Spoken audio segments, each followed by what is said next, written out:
Episode की शुरुआत होती है और हमें दिखाया जाता है कि मोशन वो फेंग के साथ उसके रूम में आता है। वो उसे वहां पर अपने ही रूम में लेकर आ गई थी, जिस पर मोशन थोड़ा सा हैरान होता है और कहता है ये कमरा कुछ लड़कियों वाला लग रहा है, यहाँ पर हर एक चीज लड़कियों वाली है।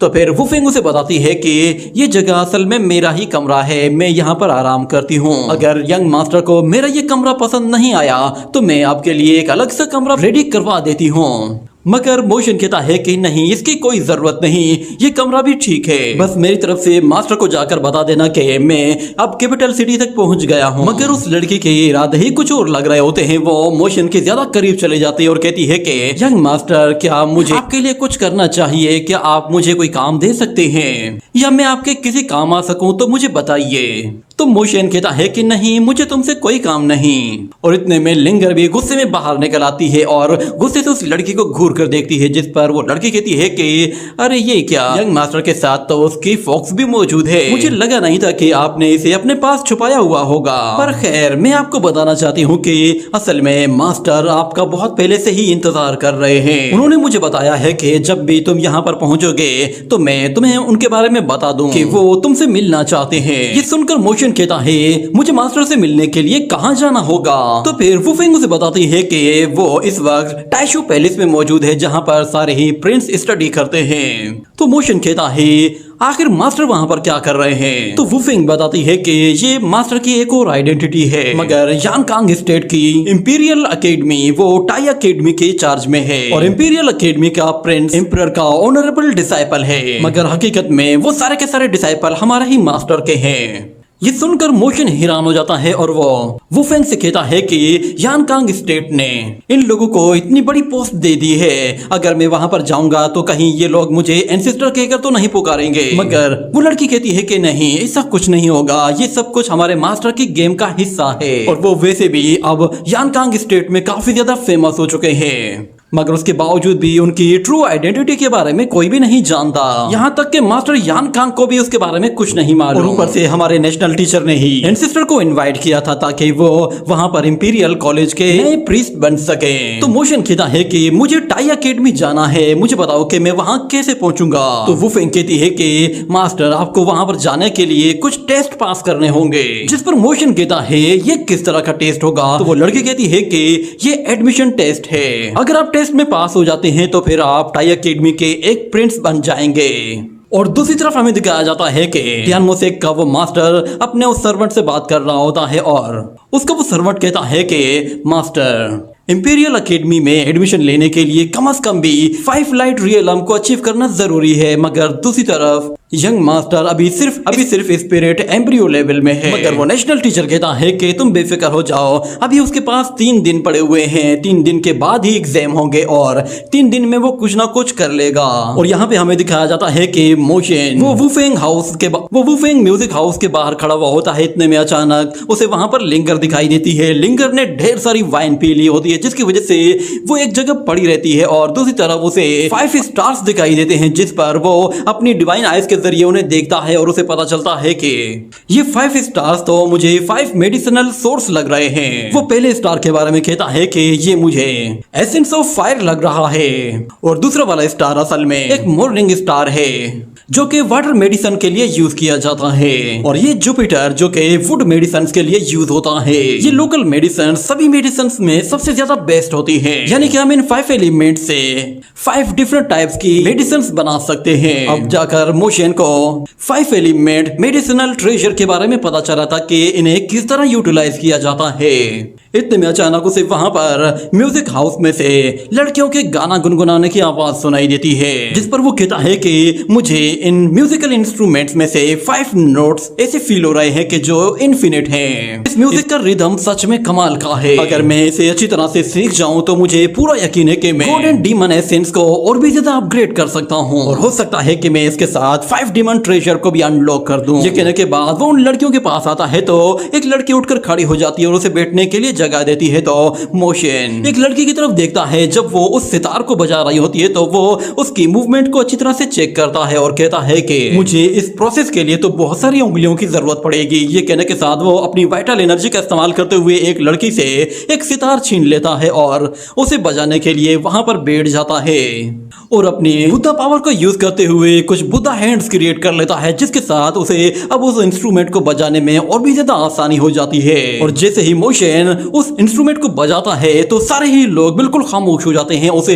इस तरह सितार बजाता देखकर वो लोग यकीन ही नहीं कर पाते कि उनका यंग मास्टर इतना अच्छा इंस्ट्रूमेंट बजा सकता है। और यहाँ पर वो फेंग हैरान खड़ी होती है कि यंग मास्टर तो बुद्धा पावर को यूज कर रहे हैं सिर्फ इस इंस्ट्रूमेंट को बजाने के लिए। मोशन कंटिन्यूसली उस सितार को बजाता रहता है, जिसकी वजह से आसपास के लोग भी उससे काफी ज्यादा इंस्पायर हो रहे होते हैं। और वो फेंग बाकी सारी लड़कियों से कहती है कि सारी सिस्टर्स मेरी बात सुनो, यंग मास्टर जो म्यूजिक बजा रहे हैं ये वाला सॉन्ग मैंने पहले ही टियानमो नाशिंग के नाम से तुम लोगों को सिखाया है, इसलिए हम लोग भी यंग मास्टर के साथ ही इसे बजाएंगे। ये कहने के साथ ही वो सारे लोग भी यंग मास्टर के साथ मिल जाते हैं और वो लड़की वो फेंग हवा में ऊपर आकर डांस करने लगती है और बाकी सारी लड़कियां सेम वैसा ही म्यूजिक प्ले करते हुए गाना गुनगुनाने लगती हैं। ये देखकर मोशन भी काफी ज्यादा खुश होता है और कहता है कि चलो तो अब आएगा मजा। ये कहने के साथ वो उसी इंस्ट्रूमेंट को लेकर फौरन से ऊपर छत की तरफ चला जाता है और जब उसे अपनी फुल पावर के साथ बजाता है तो उस इंस्ट्रूमेंट से निकलने वाली एनर्जी वेव्स इतनी ताकतवर होती हैं कि उन लड़कियों के भी होश उड़ जाते हैं, क्योंकि वहां पर motion demon and divine powers को एक साथ ही यूज कर रहा था। और इतने में अचानक उसकी सितार की वो सारी की सारी तारें टूट जाती हैं, जिसकी वजह से वो भी काफी परेशान हो जाता है कि अब उसे आगे क्या करना होगा। मगर जब वो अपनी डिवाइन आइज को यूज करता है और वहां पर उसे बारिश होती हुई दिखाई देती है तो वो उस बारिश में से 4 ड्रॉप्स लेता है और उन चारों ड्रॉप्स को वाटर टेक्निक के जरिए 4 अलग अलग तारों में कन्वर्ट कर देता है और फिर से अपनी डिवाइन एंड डीमन पावर को यूज करते हुए इंस्ट्रूमेंट को बजाता है। और वो लड़की ये देखकर कहती है कि यंग मास्टर असल में डीमन, डिवाइन और ज़ेन पावर को यूज कर रहे हैं। एक साथ 3 पावर्स को यूज करने से उनका माइंड डिस्टर्ब हो सकता है, क्यों ना मैं भी उनकी हेल्प करूं ताकि वो इन तीनों के तीनों पावर्स को अच्छी तरह से बैलेंस कर सकें। यहाँ पे हमें दिखाया जाता है कि मोशन डीमन, डिवाइन और ज़ेन पावर को एक साथ कंटिन्यूसली यूज किए ही जा रहा होता है, जिसकी वजह से वहां पर एक अलग तरह का ही म्यूजिक बज रहा होता है। और ऊपर से वहां पर हमें एक बहुत ही खतरनाक एनर्जी और भी दिखाई देता है जो कि उसके आसपास जनरेट होने लगा था और ढेर सारे म्यूजिकल मंत्र उसके आसपास गोल गोल घूमना शुरू हो गए थे। और देखते ही देखते अचानक मोशन को रियलाइज होता है कि उस 5 स्टार फॉर्मेशन के पीछे तो असल में एक गॉड मौजूद है। मैंने सोचा भी नहीं था कि यहाँ पर कोई ऐसा गॉड मौजूद हो सकता है। मगर अचानक वहाँ पर मोशन की बॉडी में आग लग जाती है, जिसकी वजह से वो जिस जगह बैठा हुआ होता है वो जगह पूरी तरह से नाबूद हो जाती है। और लिंगर कहती है कि यंग मास्टर की हेल्प करो, उसकी बॉडी में आग लग गई है। ये देखते ही वो फेंग अपने स्कार्फ का इस्तेमाल करते हुए ढेर सारा पानी मोशन की तरफ थ्रो करती है तो वो पानी मोशन की चारों तरफ मौजूद आग को बुझा देता है। और दूसरी तरफ वो फेंग उसके करीब आते हुए कहती है कि यंग मास्टर आपने तो 5 मेडिसिनल ट्रेजर को अनलॉक कर दिया है। ये कहने के साथ ही वो उसे जैसे ही टच करती है तो मोशन की बॉडी से दोबारा से एक जोरदार एनर्जी वेव आती है जो कि उसे उठाकर दूर फेंक देती है। ये देखकर वो लड़की खुद भी हैरान हो गई थी कि मास्टर के अंदर इतनी पावरफुल एनर्जी कहां से आ गई। मुझे लगा था कि शायद मैं ही यहाँ पे सबसे ज्यादा ताकतवर हूँ, मगर मैंने सोचा भी नहीं था कि यंग मास्टर की वाइटल एनर्जी इतनी ज्यादा होगी। ये तो सच में कोई गॉड लेवल के वॉरियर लग रहे हैं। इनकी वाइटल एनर्जी में और मेरी वाइटल एनर्जी में जमीन और आसमान का फर्क है। और इस तरफ मोशन वो अपनी कल्टीवेशन कंप्लीट कर चुका होता है और साथ में उसने 5 मेडिसिनल ट्रेजर को भी रियलाइज कर लिया था। वो वुफेंग से कहता है कि मुझे अपनी ब्रीथ को स्टेबल करना है, तो इसीलिए प्लीज मेरे लिए ये वाली मेडिसिन अरेंज करवा दो। ये सुनकर वो लड़की जाने लगती है, मगर मोशन कहता है कि मैंने तुम्हारी बॉडी में कुछ जख्म देखे हैं, क्या तुम्हारी बॉडी में कोई इंजरी हुई है? ये सुनकर वो लड़की शर्माना शुरू कर देती है और मोशन कहता है कि डांस करते वक्त मुझे तुम्हारी बॉडी पर कुछ जख्मों के निशान नजर आए थे। तो वो लड़की बताती है कि असल में मेरी पावर वो अनबैलेंस हो गई थी, जिसकी वजह से मुझे ये इंजरीज हुई है। मगर मोशन एक पेपर लेता है और उसके लिए भी वहां पर कुछ मेडिसिन लिख देता है और कहता है कि ये मेडिसिन तुम्हारे लिए है। ये सुनकर वो लड़की मोशन के हाथ के ऊपर अपना हाथ फेरते हुए उस प्रिस्क्रिप्शन को लेती है और वहां से जाने लगती है, जिस पर वहां पे मौजूद लड़कियां भी बहुत ज्यादा खुश होती है और मोशन से कहती है कि हम लोगों ने तो सोचा भी नहीं था कि तुम इतने अच्छे डॉक्टर हो, तुम्हें फीमेल इंजरीज के बारे में तो काफी नॉलेज है, चलो तो हमारे बारे में भी बताओ कि हमें क्या प्रॉब्लम है। इतने में मोशन एक लड़की की पल्स को चेक करता है और उसे बताता है कि तुम्हारी इंजरीज माइनर हैं, तुम जल्दी ठीक हो जाओगे। और दूसरी तरफ वो फेंग वापस आ जाती है और उन लड़कियों से कहती है कि यंग मास्टर को थोड़ा आराम कर लेने दो, एक मर्तबा वो रिकवर हो जाएं, उसके बाद तुम अपनी प्रॉब्लम्स मास्टर को बता सकती हो। वो जैसे ही उन मेडिसिन को मोशन के करीब लाती है तो मोशन अपनी एनर्जी के जरिए उन मेडिसिन को उठाते ही फौरन से अपनी फायर के साथ रिफाइन करना शुरू कर देता है, जो कि कुछ ही देर के अंदर पूरी तरह से तैयार हो जाती है। और मोशन उस पिल को फौरन से खाते ही अपनी ब्रीथ को स्टेबल करना शुरू कर देता है। और जब वो पूरी तरह से ठीक हो जाता है तो वो उन लड़कियों से कहता है कि चलो अब मैं तुम लोगों को ट्रीट कर सकता हूँ। ये सुनते ही वो लड़कियां भी खुश हो जाती हैं और मोशन उन लोगों को एक एक करके अपने पास बुलाता है और उनकी पल्स चेक करते हुए उनकी बीमारी का पता लगाने की कोशिश करता है और उन लोगों के लिए अच्छी अच्छी मेडिसिन को प्रिस्क्राइब करते हुए उन लोगों को एक चिट भी दे देता है। और इस काम के लिए अब लिंगर भी उसकी काफी मदद कर रही होती है। वहां पे मौजूद जितनी भी लड़कियां थी वो बारी बारी मोशन के पास आती हैं और अपनी मेडिसिन लेकर जाती हैं, जिससे उन्हें काफी फायदा होता है। और ये बात देखते ही देखते ही वो फेंग म्यूजिक हाउस से बाहर चली जाती है और पूरे शहर से फिर लोग उसके पास आने लगते हैं। मोशन यहाँ पर अपने मेडिसिनल स्किल्स के साथ अपने टियानमो स्किल्स को भी यूज कर रहा होता है और अपने मास्टर के सिखाए हुए जितने भी स्किल्स थे वो सब एक साथ ही यूटिलाइज करते हुए लोगों की मदद कर रहा होता है, जिससे लोगों में बहुत ही तेजी से इंप्रूवमेंट आने लगती है। यहाँ तक कि ओल्ड लेडीज भी अब बगैर सहारे के खड़ी हो पाती हैं। उसकी मेडिसिन एक जादुई मेडिसिन की तरह लग रही होती है, जिस पर लोग बहुत ही ज्यादा खुश होते हैं और एक के बाद एक उसके पास आना शुरू हो जाते हैं। जैसे ही ये बात पूरे शहर में फैल जाती है तो फिर वहां पर लोगों की लाइनें लग जाती है। हर जगह बस मोशन के ही चर्चे हो रहे होते हैं, यहाँ तक कि वो लोग मोशन को एक मिरेकल डॉक्टर कहकर पुकारना शुरू कर देते हैं। और वुफिंग म्यूजिक हाउस अब एक हॉस्पिटल में कन्वर्ट हो चुका होता है। वहां पर अब लोगों की लाइनें लगी हुई होती हैं। हर शख्स मोशन से अपना इलाज करवाना चाहता था, मगर दूसरी तरफ उस सिटी में मौजूद जितने भी फार्मिस्ट होते हैं वो सब लोग मोशन से खुश नहीं थे, क्योंकि मोशन यहाँ पर लोगों का फ्री में इलाज कर रहा होता है और उसकी मेडिसिन असर भी कर रही होती है। हमें दिखाया जाता है कि पूरे शहर के ही लोग वहां पर लंबी लाइन बनाकर खड़े हो जाते हैं, जो कि कई मील दूर तक जा रही होती है। इतने में हमें वहां पर 7 प्रिंसेस को दिखाया जाता है, वो भी वहां पर घूम फिर रही होती है। और इतने में उसे वहां पर एक फार्मिस्ट दिखाई देता है, जिस पर वो काफी हैरान होती है और कहती है कि ये तो हमारा इंपीरियल फार्मिस्ट है, ये यहाँ पे क्या कर रहा है। और इतने में उसे याद आता है कि वो काउ हर्डिंग बॉय वो भी तो यहीं पे ही मौजूद है, मुझे जरा देखना होगा कि यहाँ पे चल क्या रहा है। मगर जब वो देखती है वहां पे लोग एक लंबी लाइन बनाकर खड़े हुए हैं और ये लाइन इतनी लंबी है कि वुफिंग म्यूजिक हाउस दूर दूर तक दिखाई भी नहीं दे रहा। और उसे वहां पर लोगों की आवाजें सुनाई दे रही होती हैं। वो लोग वहां पर मोशन की तारीफें कर रहे होते हैं और कहते हैं कि अभी आज 2 घंटे पहले ही एक मिरेकल डॉक्टर यहाँ पर आया है और सुनने में आया है कि उस मिरेकल डॉक्टर ने 4th प्रिंस की ओल्ड लेडी को एक प्रिस्क्रिप्शन दी है, जिसकी वजह से उसने अपनी बीमारी को खत्म कर दिया है। इसी तरह मिरेकल डॉक्टर सब लोगों को ऐसी मेडिसिन दे रहा है जिसकी वजह से सब लोगों की बीमारियां खत्म हो रही है। और यहाँ पर हम लोग उस फार्मिस्ट को देखते हैं जो कि मोशन से मिलने के लिए वुफिंग म्यूजिक हाउस के अंदर आ जाता है। और साथ में 7th प्रिंसेस भी वहां पर आती है और वो देखती है कि ये तो काउ हर्डिंग बॉय है। और यहाँ पर मोशन जब सब लोगों को चेक कर रहा होता है तो वो फॉक्स कहती है कि यंग मास्टर मुझे भी चेक करके बताइए ना कि मेरी क्या प्रॉब्लम है। और वैसे भी हम स्पिरिचुअल बीस्ट हैं, हम लोग मैजिकल हर्ब्स तो बना भी नहीं सकते, आखिर हमें अपने प्रॉब्लम्स को किस तरह सॉल्व करना चाहिए। तो मोशन उसकी पल्स चेक करता है और उसे बताता है कि तुम्हें क्रिएशन स्पिरिचुअल आर्ट को परफॉर्म करना चाहिए, तुम अपनी स्पिरिचुअल पावर को एक स्पिरिचुअल फेटस में कन्वर्ट कर सकती हो। ये देखकर वहां पे मौजूद वो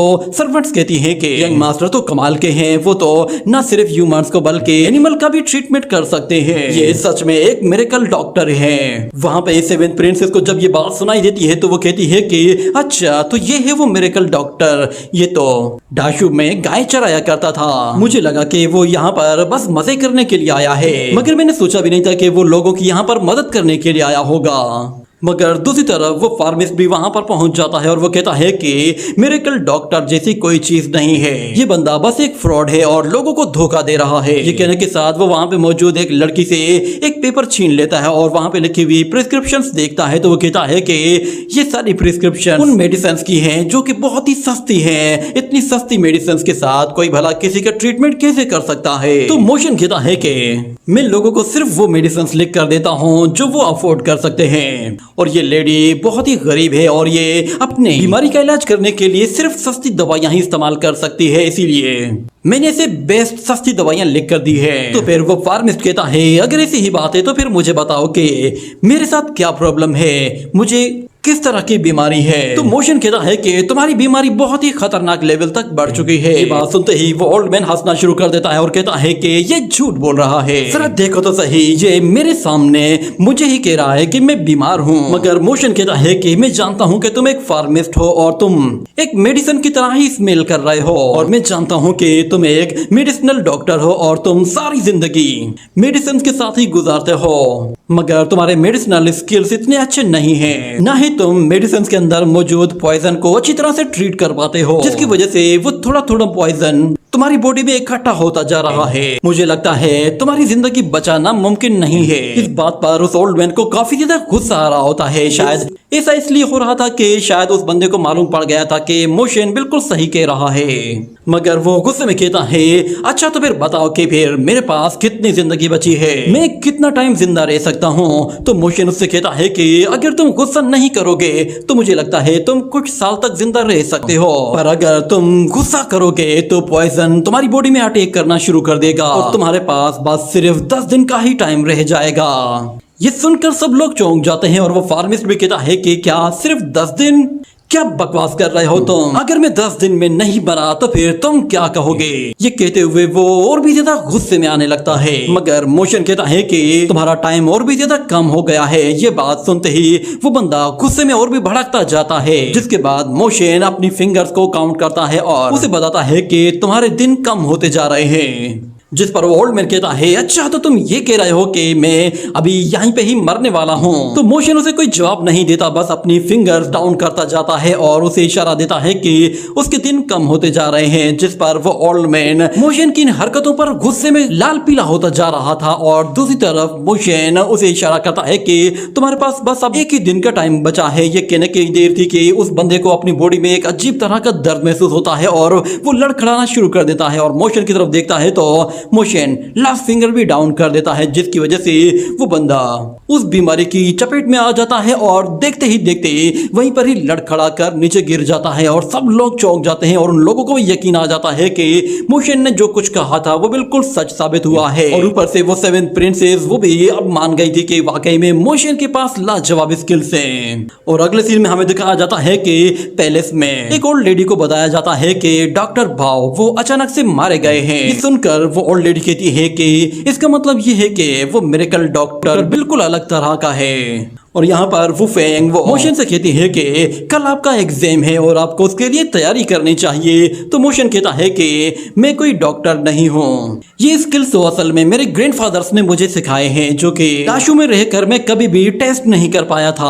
आज मैंने यहाँ पर वो सारे के सारे स्किल्स आजमाए हैं जो कि मेरे ग्रैंड पेरेंट्स ने मुझे सिखाए हैं और ये सच में बहुत ही लाजवाब है। मगर ये सब छोड़ो, मुझे ये बताओ कि टाई अकेडमी कहाँ पे है? तो वो फेंग कहती है टाई अकेडमी तुम्हें यूशेन माउंटेन्स में मिलेगी, वहां तुम्हें हर जगह जियोलॉन्ग ड्रैगन एनर्जी भी दिखाई देगी। उस एनर्जी की वजह से ही वहां पे बड़े बड़े माउंटेन्स भी जेड स्टोन्स में कन्वर्ट हो गए हैं। तुम्हें वहां पर ऐसा फील होगा कि जैसे 9 ड्रैगन्स ने किसी ड्रैगन बॉल को होल्ड किया हुआ हो। जब आप वहां पे जाएंगे तो उस जगह को देखते ही पहचान जाएंगे। और मोशन जब उस माउंटेन की तरफ जाता है तो वो देखता है कि वो जगह तो सच में काफी खूबसूरत है। यान कांग ने ये जगह काफी सोच समझ कर ही बनाई होगी। उसे वहां पर एक बहुत ही बड़ा स्पिरिचुअल बीस्ट भी दिखाई देता है जो कि रियल होता है या फेक इसके बारे में कुछ आइडिया नहीं, मगर उसे देखकर मोशन काफी इंप्रेस होता है। वो आगे जाते हुए सीधा उस अकेडमी गेट के नीचे खड़ा हो जाता है और वहां पे देखता है कि बहुत सारे लोग एडमिशन के लिए आए हुए हैं। और वहीं पर ही हमें वही युनशियोंग को भी दिखाया जाता है, वो भी